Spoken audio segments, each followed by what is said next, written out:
when we left off on my review of the first episode of The Reign of Terror, the Doctor was trapped in a house that was on fire because the soldiers set it on fire for shits and giggles.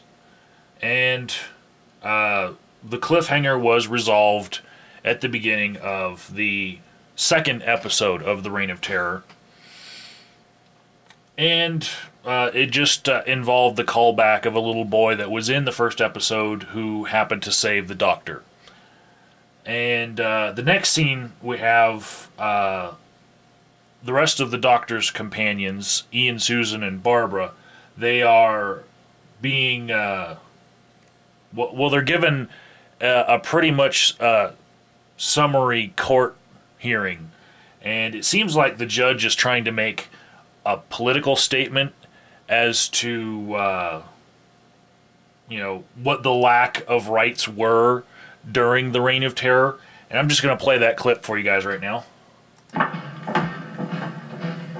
we to be allowed to tell our story? Prisoners are not required to speak. I have the charges here. You were found in the house with Rouvre and Dargenson and arrested by a platoon of soldiers.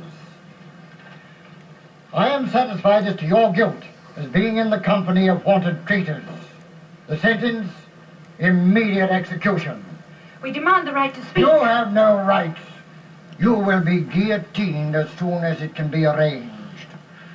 Take them to the cells. Okay, so that was, a pretty good summary as to what justice would have been in those days. The next thing that caught my eye in this episode was while Ian is in his own jail cell, the prisoner next to him is seemingly not strong enough to handle prison, and he says that he was on a mission to find a man named James Sterling who had some information for the English as to when the French were going to attack England. Now, I did some very light historical searching for anyone named James Sterling, because sometimes in Doctor Who, famous names are used, and then it's normally just like a little a bit person. I know coming up in series 6, they're going to have a pirate who very little is known about him be part of series 6, and they like to take these people who just made little waves in history and flesh out their story. And the problem I have with them using James Sterling is that the only James Sterling that I found during the Reign of Terror was actually a James Sterling that was in the Americas. Now, he did have a similar message.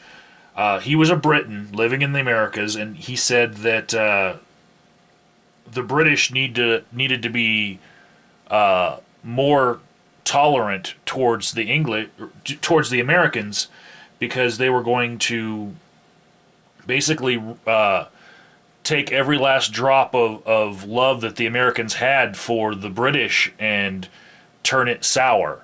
So yeah, the feelings for the guy are the same, but he's on the wrong continent. So yeah, Doctor Who, not the greatest source of history all the time. Let's see.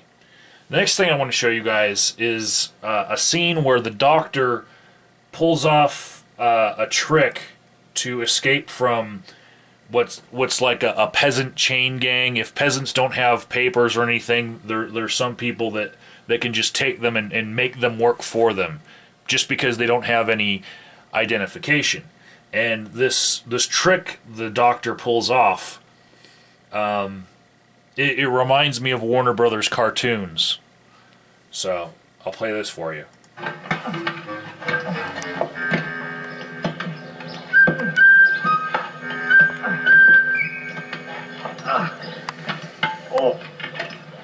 the 10th time he's counted his wealth. He does it all the time. Some of us thinks he likes money better than he likes himself. When have you got any money? We'd be here if we had. You want to leave here, don't you? Well, yes, but how? He never goes anywhere without that pistol, and he never turns his back. So do as I say. Follow me. Okay, here it comes. Yes, Agent. What's this? What are you staring Yes, at? we're waiting for the eclipse, look. Eclipse? Yes. The moon is due to pass in front of the sun at any moment. See, look. Yes, you've heard about it, haven't you? Yes, I've heard. It's quite a phenomenon, isn't it? Yes. Yes. See, he just grabbed the money from his All right. his purse. We'll see it when it happens. Until then, get back to work. Now! Classic Warner Brothers cartoon misdirection.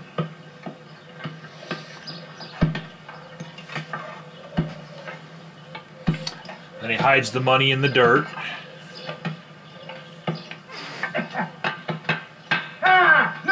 Look at the coin. Now, what's wrong now? I just found this coin down there. It must come from some hidden treasure. The treasure. More likely dropped by a passing traveler. Oh, no, definitely a hidden treasure. Now, where were you digging? Just there. Yeah.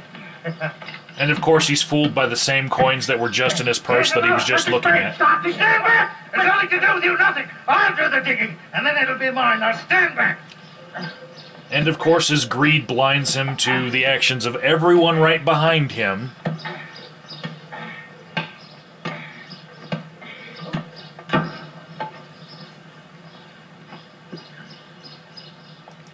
And we don't get to actually see the violence because, you know, if we actually got to see someone get a spade upside the head from the doctor, it might look a little bloody. So this episode ends with a cliffhanger where Susan and Barbara are headed off to the guillotine to face their execution while Ian watches on from his prison cell and he can't do anything about it. And we'll find out how that goes next week. Oh, sub to the Whovians. Links somewhere. Alan, put some links somewhere, please.